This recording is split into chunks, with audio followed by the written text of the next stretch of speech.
Hello and welcome to Chasing Leviathan. I'm your host, PJ Wehry, and I'm here today with Dr. Michael Gillespie, professor of political science at Duke University, and we're here to talk about his book, Theological Origins of Modernity. Dr. Gillespie, wonderful to have you on today. It's great to be here. So Dr. Gillespie, tell me, what was the impetus to write this book? You've mentioned that you're in the process of writing a sequel. Why this book in particular, though? Well, I started out my career working on Hegel and Heidegger, and then I decided I would write a small, what I thought was going to be a small book on 19th century German thoughts, especially thoughts about nihilism. And when I started working on that, I discovered that it had an 18th century origin, and that when I looked at that 18th century origin, that pointed me back towards Descartes. And when I was talking about Descartes, he talked about a God who could do everything, which led me back to look at nominalism. And I wrote a book called then Nihilism Before Nietzsche. And when that book came out, a number of people, especially people in the radical orthodoxy movement, sort of took me under, as a bellwether for somebody that finally understood that all of modernity was nihilism. So I then felt, no, that really wasn't what I said. So I wrote this book in a certain sense. I started writing this book in any case to try to explain that, well, nihilism was one of the consequences of modernity. It certainly wasn't the only consequence of modernity. Awesome. As I'm listening to you, it sounds like kind of the crux of that book. There's a couple things, but the crux of this book hinges around nominalism and what you think, how nominalism has played out in multiple ways. Can you just give us a brief working definition, and we can expand it from there about what nominalism is? Well, term-wise, it means that it refers to the fact that the things that we typically call words or categories are not real things. They're just things that we use to refer to collections of things, so that it's rooted in a Christian notion of divine omnipotence and the radical creation of everything as a completely particular individual. And, in contrast to God, unfortunately, we can't understand all things as individuals, so we're forced to rely upon concepts, nomina in Latin, words, names, and then names of names. So, you have a particular proper name. I have a proper name, and we're grouped together with lots of other people with proper names that we call human beings. But the concept human being is not an adequate representation.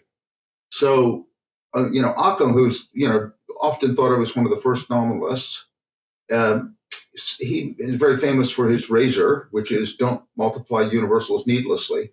But what that really means is every time you use a category that refers to more than a single thing, you're telling a lie in a certain sense. They're useful lies because they help us to understand the world. And we put things together in terms of things being similar, but they're none of them really the same. And as a result, when we try to come to terms with the world, we have to use those universals. But that effectively means we can't use syllogistic logic. So in a way that had characterized lots of medieval thought, certainly down to Aquinas. Do you see that as part of the turn towards inductive logic then? Well, yeah, certainly towards inductive logic, but also towards more empirical science, right? So, and a different view of what it means to be rational and human as well. But more from the scientific side, the logical side, really, it has to do more with the development of concepts that are effective and work well, but aren't necessarily true.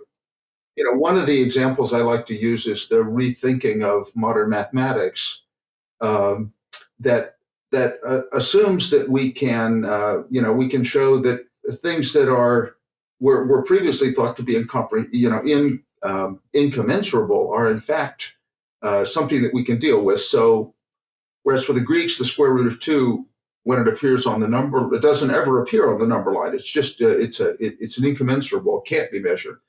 Whereas, for modern mathematics, and especially for calculus, which is the language of the modern world, we can keep cutting that number line until we get down to some place where we know that the square root of 2 is between those 2 points, even though we can't find out exactly where it is.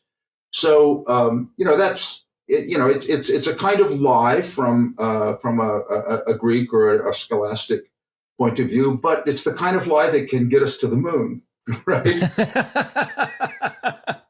Right. So it can be very useful. Yeah. So what would be so you have nominalism on one side. Yeah. What would have been the other side of the debate? The other side is called realism. And by realism, in the medieval world, they didn't mean what we today think of as realism, which is actual things in the world. They meant the real existence of universals. So it's a kind of Platonic or Neoplatonic notion that the names of things are refer to ideas, and these ideas, in a certain sense, are super instances of these things that existed, perhaps somewhere in the world, but certainly in God's mind before He created the world. And we see that, it remains to a certain extent in modernity. So someone like Hegel says at the beginning of his Logic, I've got this conceptual structure that's finally come into being when we now have perfect knowledge is a reflection of the ideas that God would have had before He created the world, if He created the world. So they're real things. I mean, they're real things. And we, you and I, are just particular imperfect instances of the real image of what it means to be a human being. And forgive me, it's been probably 15 years since I've read this, but as I was looking at your book, I was reminded of the book Ideas Have Consequences by Richard Weaver. Mm-hmm. How does your thesis relate with his thesis?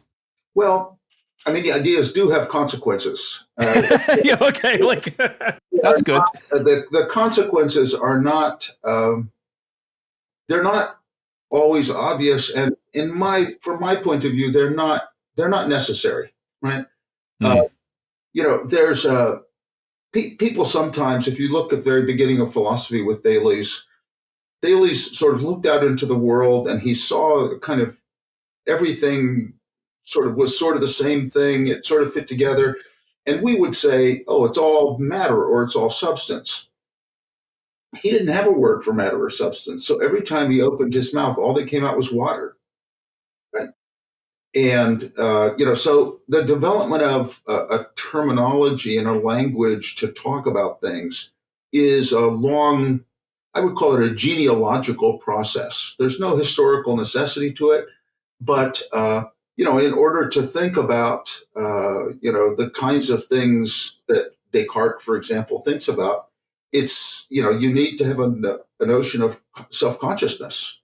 And that's not, and even in the modern world, you need a notion of will, which there isn't even a word for that in Greek. So it's, there's a development of ideas and thinking about the world that opens up certain possibilities for how things might be.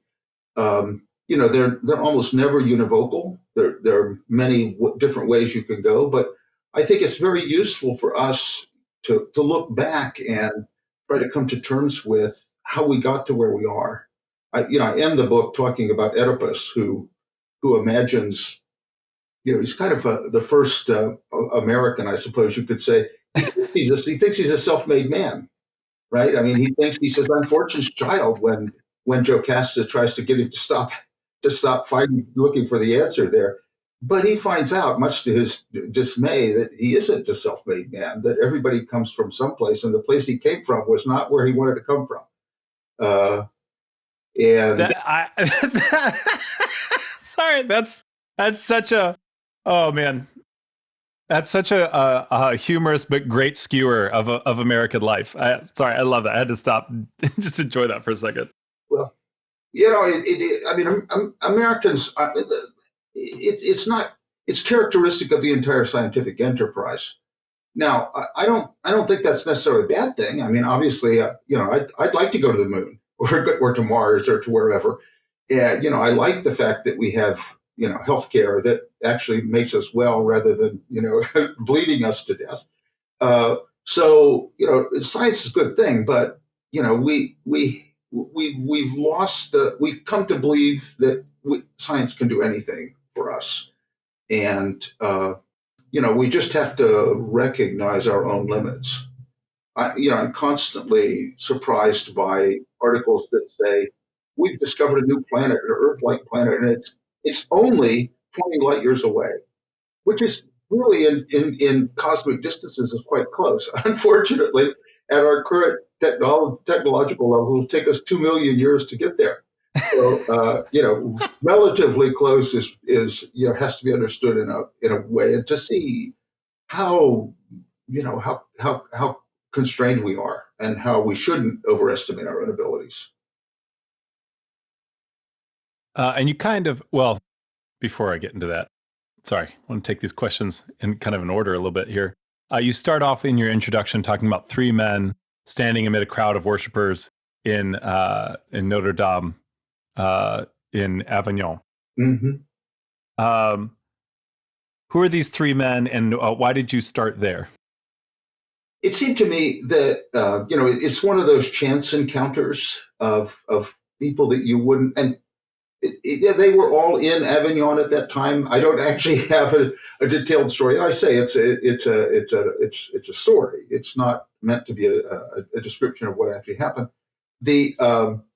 But they were Petrarch, who, from my point of view, is the inventor of not only most people think of as the inventor of humanism. Meister Eckhart, who is kind of the develop, one of the crucial steps in the development of modern science, and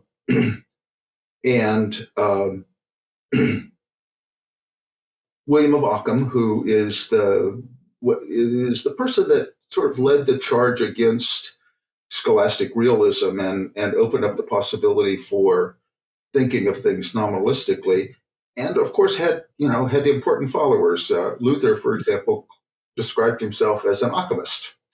So it's you can see how, in a way, all of the strains of modern thought, in a certain sense, can trace their origins back to that seminal moment.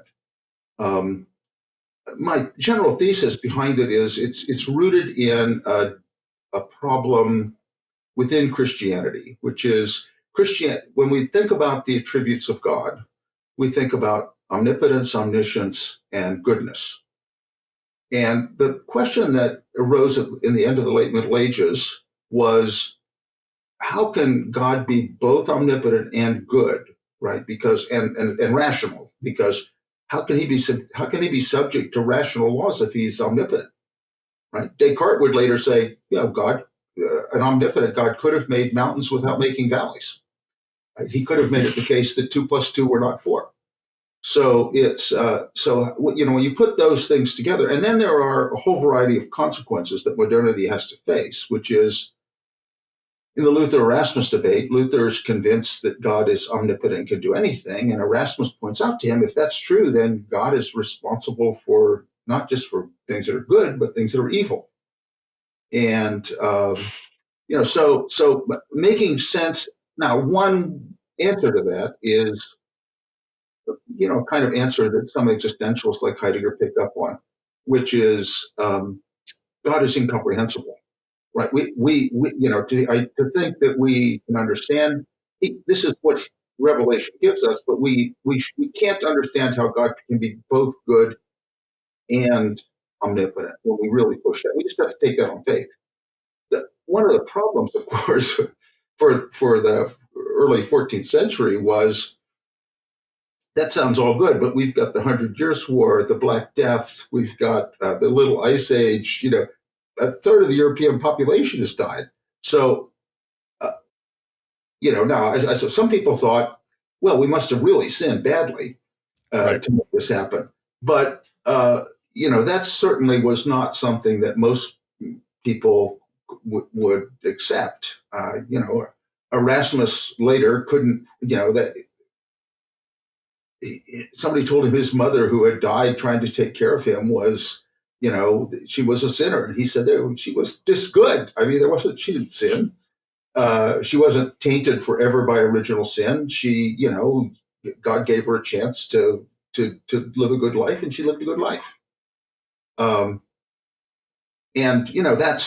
think that's a continual question for people, certainly in their own lives, about people that they know. But for someone like Dostoevsky, who in the when he's talking about in this chapter in the Brothers Karamazov, he's perfectly clear that the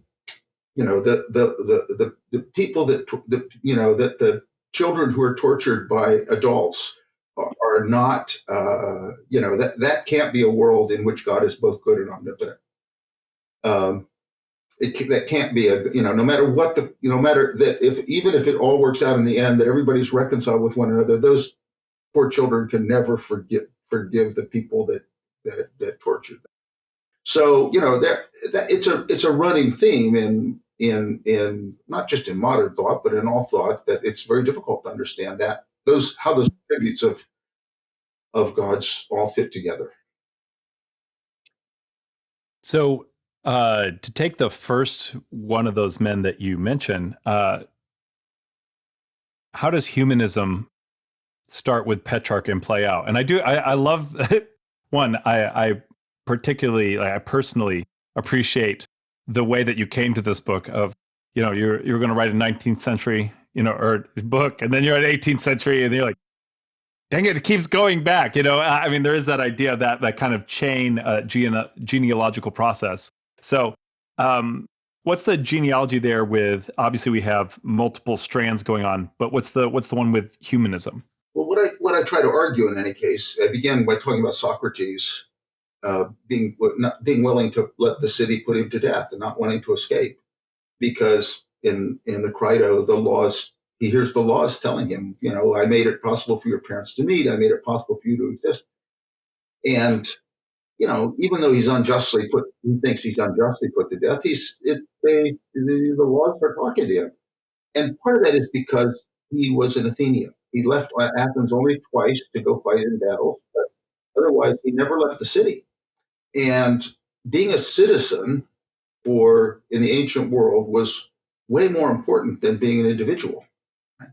So, even Shakespeare even captures that in his discussion of when Cassius, tells says, "Why, man, he doth bestride the world like a colossus, and we peep out among his legs, looking for dishonorable graves," which is there's no possibility for us to be full citizens anymore, because he's got everything that's worth having. So, but even the Stoics then think about being cosmopolitan, which is to say a citizen of the cosmos. And Christians think about the city of the pagans and the city of God. And, so everybody imagines themselves to be a citizen, even down to Dante, who, when he's expelled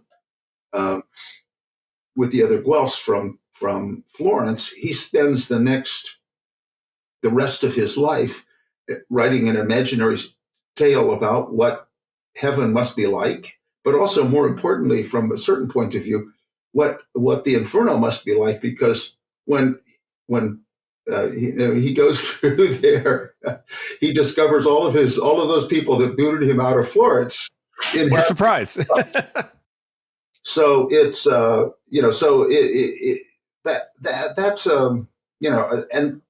so Petrarch, who's just 20 years younger than Dante, and whose father was also kicked out along with Dante, Petrarch begins his familiar letters by recounting that he was conceived in exile, he was born in exile, he's never lived in one place for very long, and he's found a new way to live, which is to be an individual, to think of himself as, he said, for a while I had friends, but then came the Black Death. They were gone in a flash. So I had to find a way to live within myself. And he wrote what at the time was a well-received book called Me Secretum, My Secret. And his secret was a kind of internal dialogue with himself. And I think of that as the development of what we think of as the modern self. And in a way, the notion of modern self-consciousness that really didn't exist in the way he thought of it. So, and he becomes, most people don't know much about Petrarch because he's, mostly wrote in Latin. He wrote some beautiful Italian poetry, which people still like. But in his, and when we actually read what he says, it seems so commonsensical to us. We wonder, like, why would anybody write something like that? Well, part of the reason it seems commonsensical is he was so incredibly successful in convincing people to think about themselves in a new way as individuals and not just as citizens. And so, part of what I try to look at in his thinking is how he does that and what the consequences of that are, because he's accepted that nominalist teaching that everything is radically individual. And all of those so-called words like Athenian or, Roman or Florentine, those are all just phrases that connect together individuals in important ways. Now, I don't necessarily think that's correct, but most of modernity becomes nominalistic in that respect. We think of ourselves as individuals, and one of the big questions is certainly in political science and political theory is, how can we convince people to join and live together, especially, that leads to social contract theory. So we imagine that there was some point in which all of these individuals got together and decided that they were going to live in a particular way and under a particular form of government, et cetera, et cetera. That's reasonably unlikely in the sense that, all of those people who are born anywhere have navels, and they were born to somebody. And there's a family. The family proceed in some sense. The family and the individual work together, but you can't imagine human beings surviving very long if they weren't raised by families. I constantly, my own background is philosophical hermeneutics, and it's a little bit of work in John Battista Vico, but mostly in Gadamer, and I talk a lot about historicity. And so I've often had to explain, the same idea of you need parents. I've never heard everybody has navels, but if you don't mind, I'm going to steal that. That's a great line. It comes from an old riddle, which is, in paradise, how can you find Adam and Eve? They're the only two without navels. Right? Yeah. So it's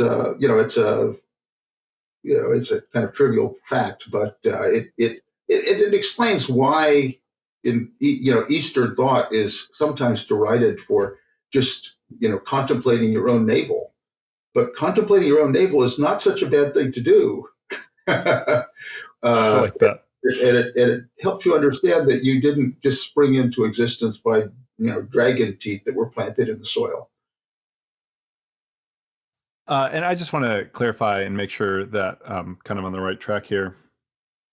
I'm a little distracted by still thinking about the naval thing. So as we're talking about this, that social contract theory, that people are individuals and then they come together.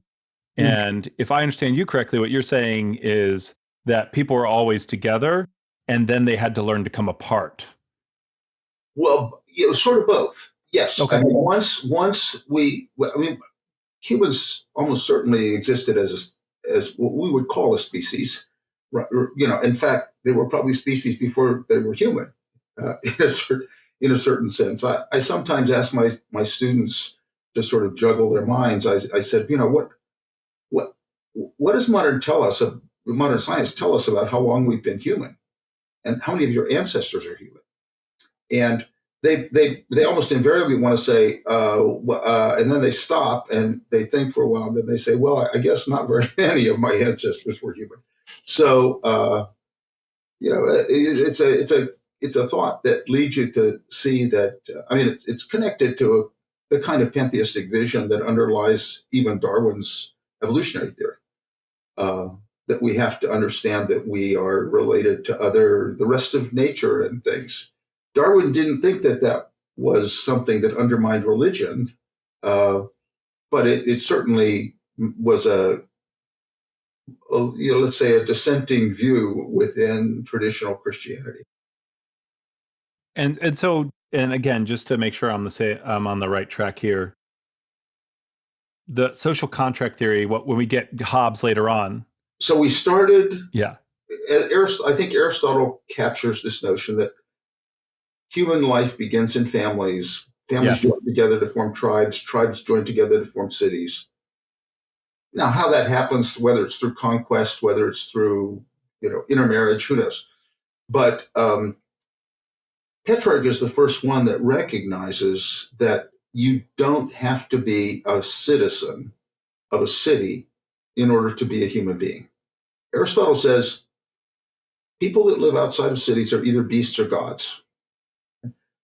Petrarch says, no, we humans can live outside of cities and be something on our own.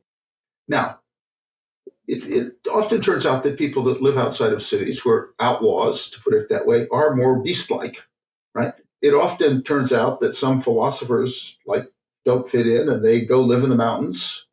He's thinking of the gymnosophist in India, the naked wise men who go live in mountains. And so that there are there are different ways to think about it. But then once you've come to that conclusion, when people start imitating Petrarch, there's this poor man that comes to Petrarch and says to him, I really don't like you. I know your work is great, but you've ruined my son. And Petrarch says, why? Well, all he wants to do is write verses, right? He doesn't want to be a banker. He wants to write verses. He thinks about himself all the time, and he tries to. And that became, that became a very important path for people to follow. And that whole humanist path became a very popular path. And it led to this. So I think that led people, was the basis on which people could come to think of themselves as individuals, right? And, whether they're individuals created individually by God or whether they're individuals just in terms of natural variation, it doesn't make a whole lot of difference. I mean, but that they could also stand on their own. They didn't need to have a city. And once people come to that conclusion, if they live in cities that they don't like, they start wondering, why am I staying here? Why don't I go somewhere else? Or why don't we improve our city? And maybe I don't have to listen to this prince. Maybe, I haven't consented to any of these things. Hannah Arendt, in her book or little essay called "What is Authority," begins by saying, I think I should have called this essay "What Was Authority," because we don't have it anymore, right? Real authority was Rome, where they had 12 tablets and they lived according to those rules, and they all had to be Romans, and there wasn't any. They knew what the authority was. It was rooted in history, in their history and traditions and mores. But for us, we sort of think, we can make our own way. Years ago, I must have been 19 or so, I was studying philosophy, and I got picked up hitchhiking, and some fellow said, what do you do? I said, I study philosophy. He said, well, I think everybody's a philosopher. Yeah. Okay, well, but that's a reflection of this notion that somehow we all have the ability to understand things, and we don't have to listen to others. And even during, Burke complains a great deal about the philosophes who thought that they could do everything just on the basis of sheer reason and give up on tradition. So, those are your guy Gadamer, who he's a very nice man. I had a good conversation with him once. He was convinced that we had to constantly fuse our horizons between the new things we've learned with the old traditions that we're part of. I found that, it's a good path to follow. I mean, it does seem to describe a kind of that continual learning process. It's kind of like, you can disagree with Hegel on a lot of things, but his description of how we learn things seems pretty spot on. It's hard to argue with some of that. Right. Yeah. And so it's this invention of kind of the modern self that, in a lot of ways, and you have this chapter on Hobbes. It leads us to Hobbes, right? Because if all of a sudden people are like, if the Leviathan is splintering, it's like, how does this whole thing work? Right, and for Hobbes thinks Hobbes is a nominalist, through and through. He admits that as much, and what's crucial for him is sovereignty. Right, we need to have a sovereign. The sovereign, in the frontal illustration to the Leviathan looks like a human being, but the human being is made up of lots of other human beings that form the body of that creature. And the question is what holds that all together, and what are the sources of disruption? Hobbes thinks one of the sources of disruption is the fact that people don't use words correctly, with a proper meaning. That instead they are constantly developing their own definitions for these things, and therefore he insists that one of the things the sovereign has to do is, as he says, make sure that words are well snuffed, by which he means make sure they have the definitions, and you insist upon the definitions. So. Mm-hmm. So people can't say things like immaterial substance to describe spirit. No, there isn't any such thing as an immaterial substance, and that's a misuse of the terms. So he thought we had, number one, that's the sovereign has to control the use of language. Secondly, the sovereign has to keep the country united by being the head of all of the institutions that can make moral claims on people.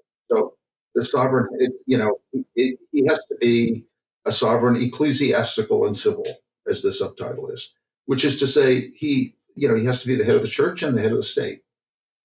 And that those are the two crucial things. And then he has to enforce the law. Now, and people have to obey. That's and so he relies a great deal on force in that respect, and that's your wonderful image of the Leviathan back there is exactly the point of that. By the time you get to Locke thinks you need sovereignty, but you don't need a Leviathan in the sense that that is simply not accountable to the people. You don't even need a Leviathan, in his view, to give definitions to words. He had a notion that he developed, and the first thing that he wrote, which is almost never read anymore, is a book on commonplacing, which is commonplace books during that whole period were books that people wrote their what they had read, comments, thoughts that they had, et cetera, et cetera. And one of the things that happens, if you look at the earlier books, they're almost all arranged according to a Stoic or towards a Christian logic. So you've got different categories and you put things in there, and that was a huge problem because you'd run out of space, right? And you'd had to start another book, and Locke had this idea of what we today call alphabetization, right? So he organized things alphabetically. And that became the basis then for Johnson's dictionary. Johnson drew especially on that, and for both the British Encyclopedia Britannica and the French Encyclopédie. So it was we can just get together and decide how these words should be used and what they mean. So that was the way he solved Hobbes's first problem. The second problem was how to make laws and establish a sovereign. And he's pretty clear. Sovereign has to have the power of life and death. He has to go put people to death. So he adopts that from Hobbes. Forgive me. Is there a Roman antecedent for that too? Did they see that coming from Rome? There are lots of antecedents for that. Yes. Yeah. Cicero and that just seems straightforward to everybody up until the 20th century. Yeah. Even today, people,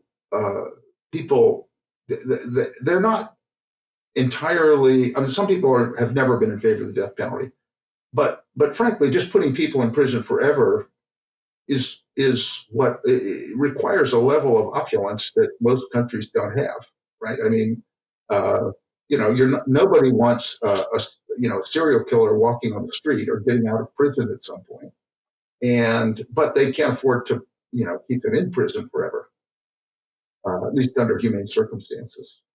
So, well, and it's the threat of force, which is ultimately the threat of life and death, that keeps people in prison too. So, I mean, it's really hard to escape. Sorry, continue. Right.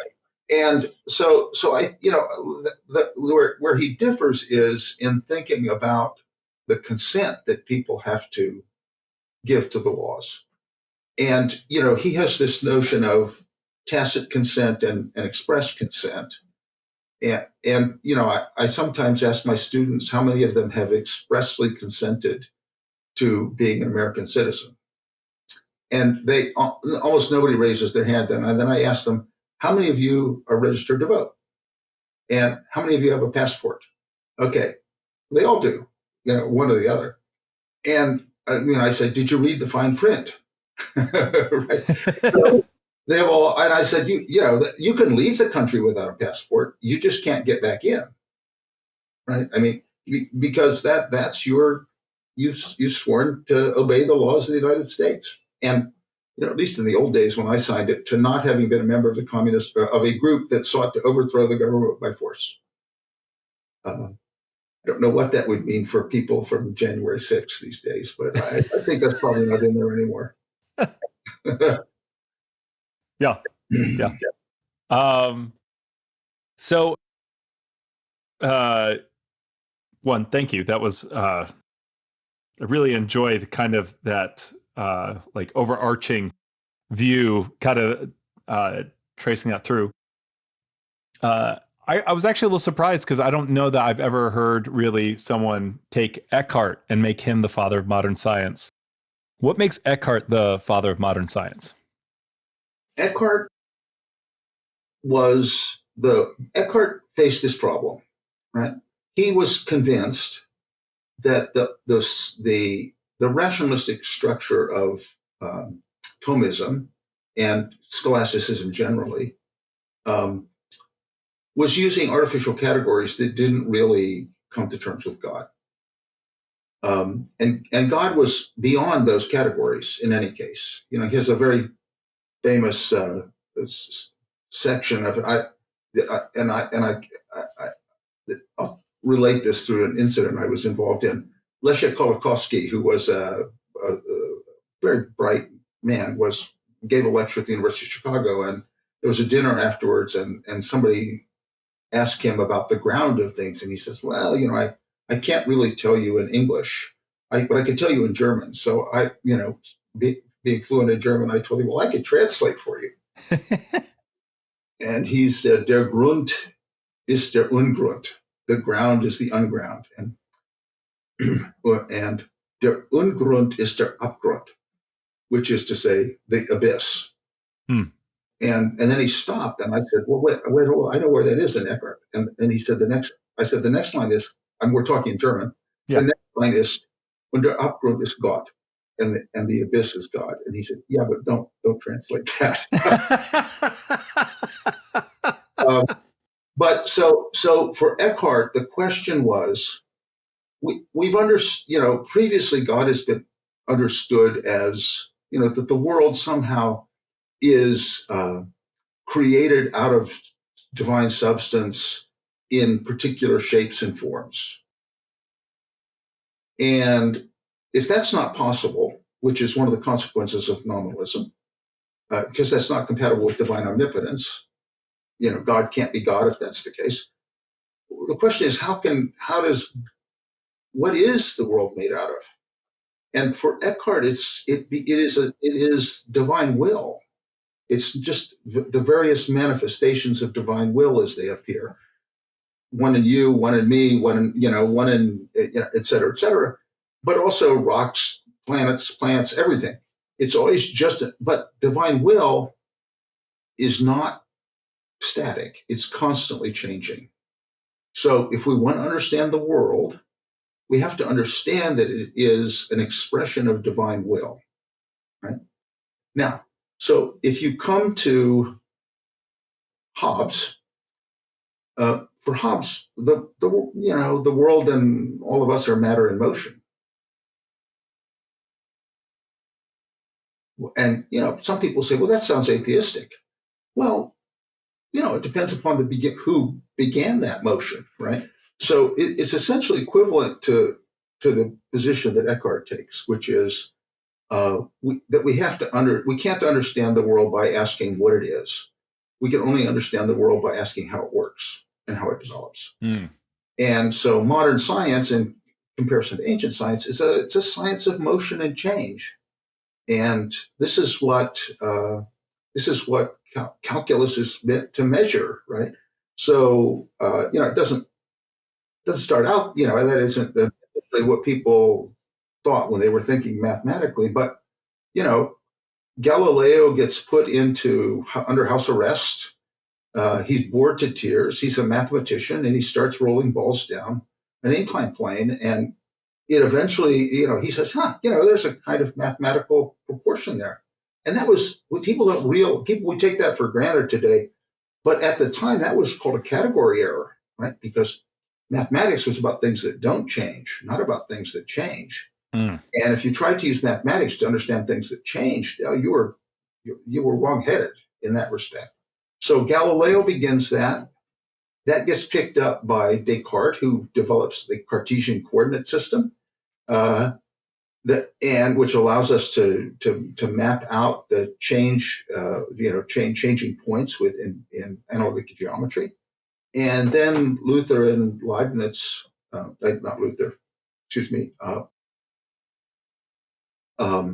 Leibniz and Newton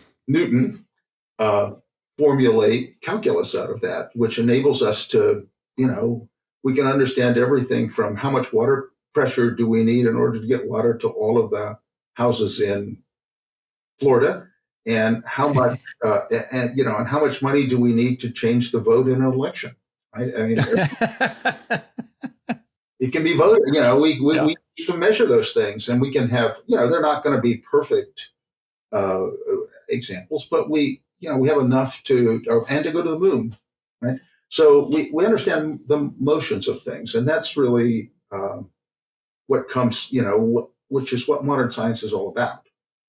Now, whether that ultimately is sufficient in something like biology, right, which is itself a living thing that's constantly varying, that's another question. But that's the whole impetus. So I think that it is this insight that Eckhart has, that the world is better understood as, let's just say, the will of God rather than the body of God. Mm. That becomes the foundation for modern science. Well, I want to be respectful of your time, and I would like to at least talk a little bit about the modernity portion. Okay. But to avoid you purely being the bellwether for why all of modernity is nihilism, aside from nihilism, right, what are some of the other results of these strands? Well, humanism is obviously something that continues in a whole variety, in varying forms over time. Evangelical Christianity, right? It follows from Luther and kind of Calvin, who I think of as Luther on steroids, and it becomes that certainly is a role. And then something that I've been investigating in my current book, which is a sequel to this, which is the path that leads from Erasmus through the anti-Trinitarians in Italy to who are then forced to sort of flee Italy by the Inquisition. They go to Transylvania, where they become Socinians, and Poland, where they become Socinians, and then are chased out of Poland. They go to Holland, and where they work with Grotius and Arminius there, and then on to England, and eventually they land in the United States. And if you look at the Committee on Detail for the Declaration of Independence, the three men who are principally responsible, Jefferson, Adams, and Franklin, are all anti-Trinitarians. So it's it is. Now that doesn't mean they're not Christians. It just means they're not Trinitarian Christians. So in a way, they're paths that lead to where we are today in ways that we, so that a lot of the debates that we have today, where people on the evangelicals think, oh, this is just an atheistic doctrine, et cetera, et cetera. No, it's just a different form of Christianity, right? You have to understand that. And to do that, though, you have to go back and study the long history of dissenters within Christianity, and to realize that what's called Orthodox Christianity are just are just the people that won in the various debates for a long time within Catholicism, just because they had other people killed. I mean, beginning with Augustine, that's and they used the power of the state to do that. So now the Catholic Church was very worried about continual splintering and that they would lose authority. And that after the Reformation, that you don't have to go far before you see that happening. At one point, I was trying to make a list of all of the dissenting sects. Oh my goodness! During the English Revolution, just during the English Revolution, not everywhere. Oh, okay. I was going to say, I thought you were talking about America. I was like, I can't even imagine. But yeah, yeah. But I got so at a certain point, I came to realize that when I got to the Muggletonians, that they were that this had was already in Harry Potter. They still existed in Harry Potter. But it is there are just so many, you can't count them all. In America, you're right. I wrote an article years ago called Religion and Conservatism in the Anglo-American Democracies. And one thing that's perfectly clear from the data we had on that was that the absence of establishment in religion is the key to proliferation of religious belief. So that in England, at that point, 5% of people were willing to say they were members of churches. In Canada, it was a little bit higher. In the United States, it was 90%. And why? Well, we didn't ever have religious establishment. And when you think about it, established religions are rooted in a taxation system. So people have to pay church tax. Still true in Germany, for example. And if you have to pay, suppose you don't agree with your church and you want to leave, well, you still have to pay your taxes, right? So you're not going to have any money to found another church. Well, in America, we see the splintering of congregations all the time. So some people believe one thing, some people believe another. They go off and start their version of this here, and they do their version here. They just take they got their own money to go and do that. So it doesn't, it allows people the freedom to believe what they want to believe without, and to spend their money on supporting that belief without any interruption from the state. Yeah, without those economic penalties. Yeah. Yeah. So so I think that the modern world, with all of its horrors, with all of its miracles, is deeply rooted to this whole beginning. And in a certain sense, the debate we see in the United States today between the two partisan sides of our spectrum is really just a kind of continuation of the debate that that Calvin had with Michael Servetus and the anti-Trinitarians. I mean, it's not like, it's just a continuation. So it's not it shouldn't be so surprising to us. And it's exacerbated in our case by the fact that, there are only 4 countries that exist in pretty much the form they're in today since 1800. Iceland, England, Switzerland, the United States. 2 of those are islands. The United States is effectively a very big island, and Switzerland is an island of mountains. So we didn't really have any we don't have existential. Certainly in the United States, we don't really have existential threats. And when you don't have existential threats in a commercial industrial society, there's a natural tendency to partisanship and people breaking apart and going in different directions. Hegel says at one point, in commercial society, people forget about the importance of the state until the Huns appear on the horizon, and then they want the state to come to their rescue. Right. And, the people, if you look at a country like Ukraine certainly was falling apart in all kinds of ways until Russia decided to invade. Now they're, united. Yeah. So it focuses the mind and the society on important things.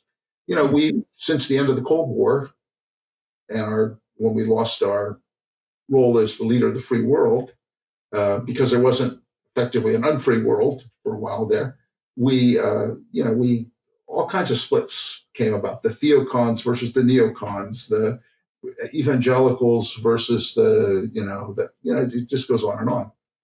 So, but before that, if you think about what was sometimes called the Protestant consensus in the United States, you had mainline Protestantism, you had Reformed Judaism, and you had post-Vatican II Catholicism, all of which were pretty darn indistinguishable. Right? I mean, when you in the bigger picture, right? Different church structure was different, but when you look at it as moral doctrine, the moral doctrine of those things, that became very very similar. Again, partly because they all had one big enemy in common: communism, right? So,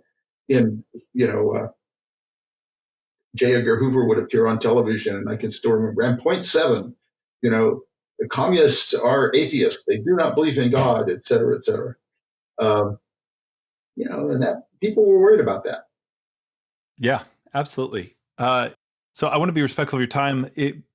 Before we kind of end our interview today, what is one thing you'd ask people to kind of think on or meditate on or even do throughout the week after listening to this? But besides, they should read your excellent book, especially as you have a sequel coming out, right? Like they should read it in anticipation.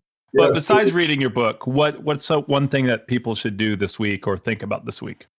I think it's very useful for people to ask themselves to live, number one, to live in the world and not walk around with their hand in a cell phone all the time, right? To ask themselves things that they take for granted, chairs that we sit in, right?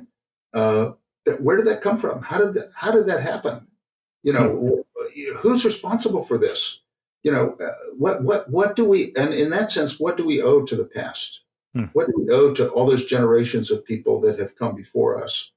And I think that makes us a little bit more humble and a little bit less likely to jump to conclusions about the fact that we're right and you're wrong. I sometimes ask my students, freshman students in any case, when we start out, how many of them have thanked their parents for toilet training them? And I first asked if they're toilet trained. They all admit to that. And I asked them, how many of you have ever thanked your parents for that? And think what life would be like if you hadn't been toilet trained, and how important, or learned how to eat 3 meals a day, to, et cetera, et cetera. All the things that we take for granted that we don't even remember.